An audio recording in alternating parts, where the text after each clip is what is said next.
The stock xenon AFLs in my Astra VXR are dangerously bad. These are supposed to be the best headlights available for an Astra from the factory, and you can't see even 2 car lengths ahead with them on. Even at under 30 mph you can see this corner appear out of nowhere, and then the road ahead disappears just as quick. So in this video they're getting a big upgrade, courtesy of Vauxhall, who provided these super bright LED D2S bulbs, which are plug and play with the AFL headlights in the Astra. In the box is a pair of gloves so that you don't leave any oils on the LEDs when installing the bulbs, which would reduce their lifespan, and of course the bulbs themselves. And that's it, it's really that simple. The bulbs themselves are a blade style with 2 LEDs and a fan on the bottom to keep them cool. The adapter coming off the bulb lets you plug it directly into the igniter that drives your factory xenons, making it truly plug and play, no CAN bus errors or flickering, and no need to solder in any resistors to stop any of that. To change the bulbs on the Astra is not actually as easy as you'd think. You have to take the bumper off. For some reason the engineers thought this would be a great idea. Thankfully there are only 2 screws in each wheel arch, which are easy enough to get to if you turn the wheels first. Then there are 3 screws on the slam panel which hold the V-grille down.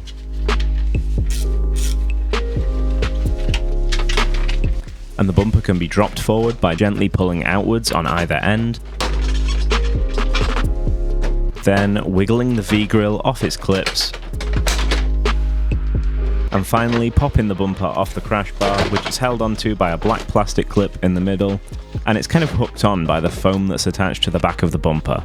I'm leaving the plugs for the fog lights and stuff attached because we don't actually have to remove the bumper, just get it out of the way of the headlight screws. Speaking of which, there's 3 screws for each headlight, 2 on top, one of which is at the back, one of which is on the front. And then there's this one at the bottom, and with those out, the headlight just lifts away. You'll have to undo this plug to fully remove them from the car. They tend to be a bit stiff, so a screwdriver really helps. Just be careful that you don't snap the plug. With the bumper and both headlights removed, it's starting to look a bit like a war zone. To say this is just supposed to be a simple bulb change, but now we can start surgery on the AFLs to get those bulbs upgraded. The first step is to remove this big plastic cover over the D2S bulb that acts as both your dip and your main beam on the AFLs, which is just held in by 3 T15 screws. This reveals the igniter, which the bulb is plugged into the back of. I'm also removing this circular cover, which hides the H7 halogen bulb that acts as a second main beam on the AFLs. Twisting the igniter anti-clockwise releases it from the metal clip, and the whole igniter and the bulb pull out of the headlight. The bulb then just pulls out of the igniter, there's nothing really holding it in. So now it's time to fit our new upgraded bulbs from Vauxhall. Here you can see the difference compared to a regular xenon bulb. The dimensions are pretty much the same, except the cooling fan on the back, but as you're about to see, that doesn't cause any issues fitting into the stock Astra headlight, without having to cut any of the covers or modify the headlight in any way.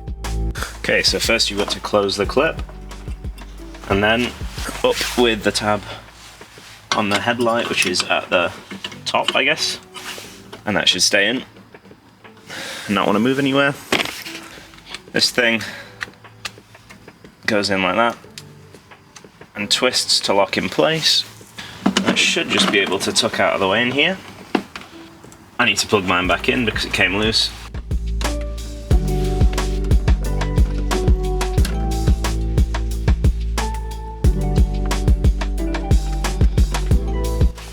And then this cover, pop back on. Super simple.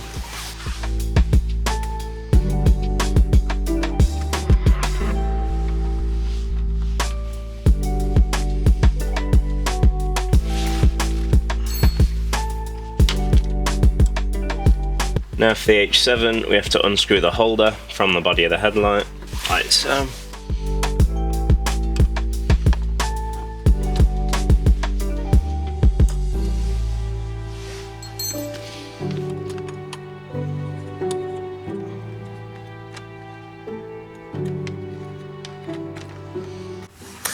And with that removed, the bulb just pulls out the front like it does with any other headlight, and we can put our new H7 in.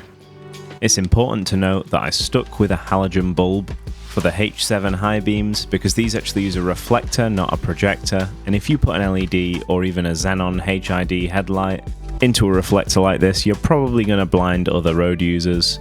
And while an LED technically shouldn't even go in a projector that wasn't designed for one, in reality the beam pattern's fine and they're really not blinding at all, like they would be if they were in a reflector. So that's why for the H7s I just went with some cheapo Halford's 200% brighter halogens. So finally we can pop the cover back on the H7 and throw the headlights back in the car. It's a good idea at this stage to plug the headlight in and test it before actually bolting it to the car, just in case you have a bad connection, so you don't have to undo everything if you need to go fix it. With that being said, looks like these are working fine, so we can go ahead and bolt them to the car.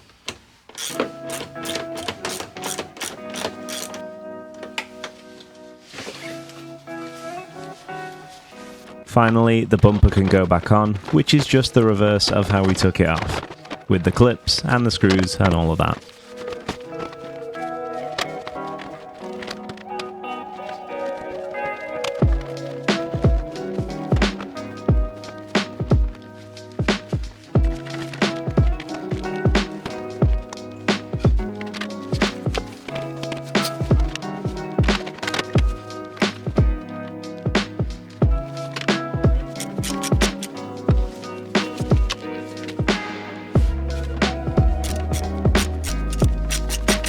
So, with the installation done and the car back together, I guess the last thing to do is test them.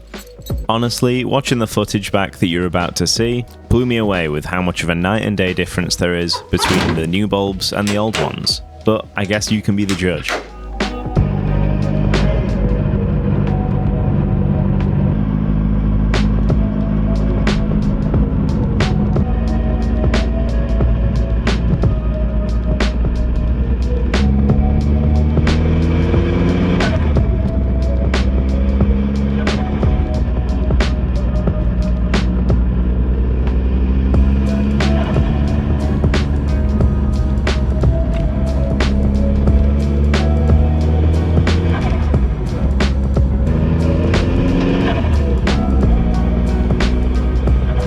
So yeah, I think those clips pretty much speak for themselves.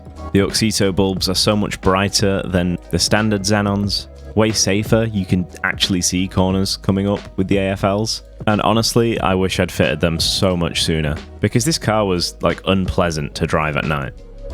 If you want to pick up some Oxito LEDs for yourself, you can use my referral code JamesVXR, which is on the screen now, or click the link in the description to go straight to their store.